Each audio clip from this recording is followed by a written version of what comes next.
Jadi saya sambung. Daripada saya ada dua persoalan. Yang pertama, pertanyaannya sebegini. Seperti yang kita semua tahu, baru-baru ini dalam sekitar bulan Jun tahun ini, ada sebuah IPT Tanah Air yang telah mengadakan sebuah konsert yang tidak sengaja melanggar permatuhan syariah sepanjang konsert tersebut berlangsung. Oleh itu, apa pandangan dan nasihat Prof. Dr. berkaitan garis panduan yang boleh kami amalkan khususnya bagi IPT di sekitar negeri Perlis untuk mengadakan sebarang program hiburan kepada para pelajar seperti konsert dan sebagainya supaya tidak melanggar syarak dan tidak menimbulkan sebarang isu. Okey, terima kasih. Pertama, di negeri Perlis ni kita ada garis panduan hiburan. Boleh tengok, semak, siapa yang tak ni dia boleh pergi ke jabatan laman web Jabatan Mufti Negeri Perlis, dia boleh tengok garis panduan. Hiburan ini dia tak dilarang dalam agama. Manusia bukan semua nak duduk baca Quran ataupun semaya duduk dalam masjid.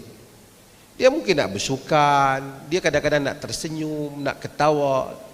Ada hari manusia tersenyum, ketawa. Tidak semestinya hiburan yang tidak bercanggah dengan Islam itu mesti dalamnya ada lagu nasyid. Tak semesti dalamnya kena ada unsur dakwah, tak semesti. Dia yang penting jangan ada unsur bercanggah dengan hukum syarak saja. Walaupun tak ada apa-apa unsur agama dalam tu, tapi dia tak canggah dengan hukum syarak. Nabi SAW di dalam hadis yang diriwayatkan oleh Al-Imam Al-Bukhari, Nabi menghadiri perkahwinan orang Ansar. Orang Ansar, orang Madinah ni dia ada satu tabiat berbeza dengan orang Mekah. Orang Madinah ni dia terkenal dengan sukakan nyanyian. Orang Mekah dia ada suka juga, tapi tak macam orang Madinah. Dia orang suka. Sehingga banyak ulama-ulama Madinah ni kita baca, dia orang ni, ulama ni dia suka menyanyi.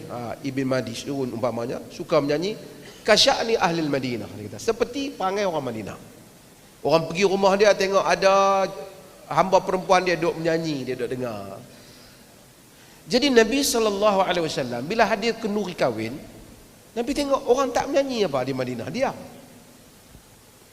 Nabi kata, tanya Aisyah, ya Aisyah, ama ma'akumul lahu fa innal ansar yu'jibuhumul lahu. Wahai Aisyah, tak ada nyanyi-nyanyi kah? Bukan orang Ansar suka nyanyi. Dan mereka bila dengar tu mereka nyanyi.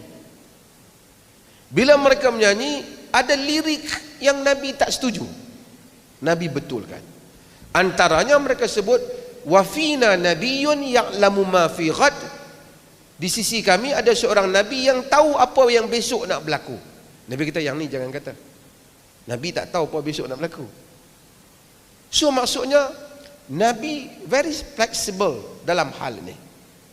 Pada hari raya Abu Bakar masuk ke rumah Nabi, Abu Bakar tengok ada dua gadis menyanyi. Sebahagian ahli hadis dia kata jariyah ni, jariyatan, dua gadis ni maksudnya budak kecil, tapi jariyah maksud hamba perempuan. Dia menyanyi di dalam rumah Nabi. Abu Bakar kata, amizmaru syaitan fi baiti Rasulillah. Adakah ada suara seruling syaitan di rumah Rasulullah? Nabi kata, ya Abu Bakar, da'huma innahu yaumul 'id likulli qaumin 'id wa hadha 'iduna, dalam sebagian riwayat.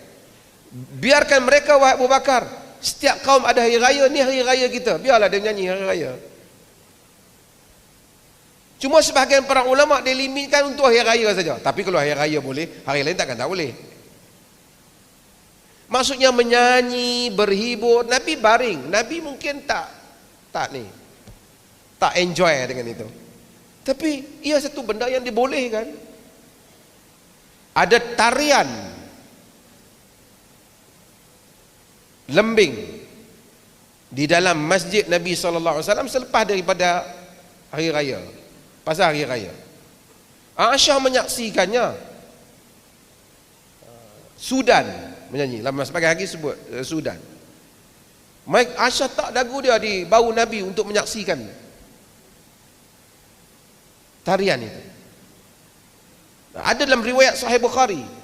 Di dalam Musnad Imam Ahmad ada riwayat yang Nabi kata, likai ta'lamal yahud anna fi dinina fushah wa inni bu'istu bihanifiyati samhah, supaya Yahudi mengetahui di dalam agama kita ada keluasan dan aku ini dibangkitkan bagi satu agama yang pemaaf, yang lurus lagi pemaaf.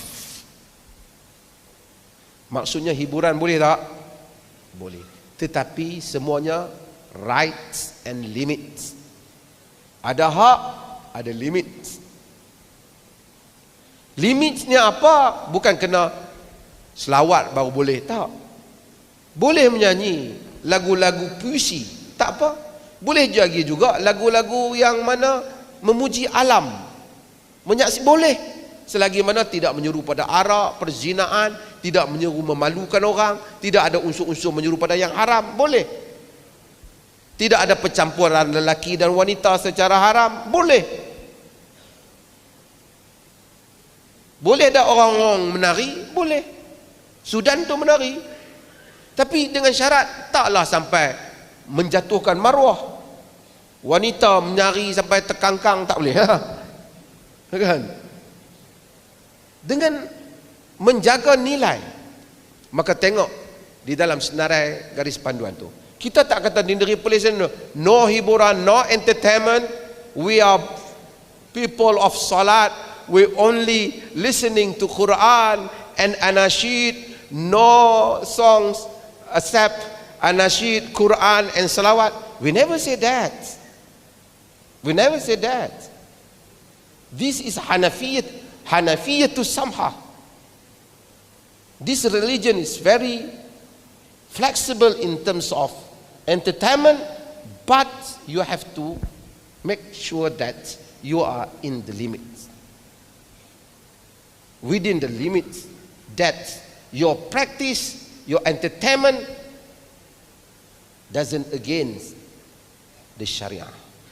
That's all. Understood? Thank you.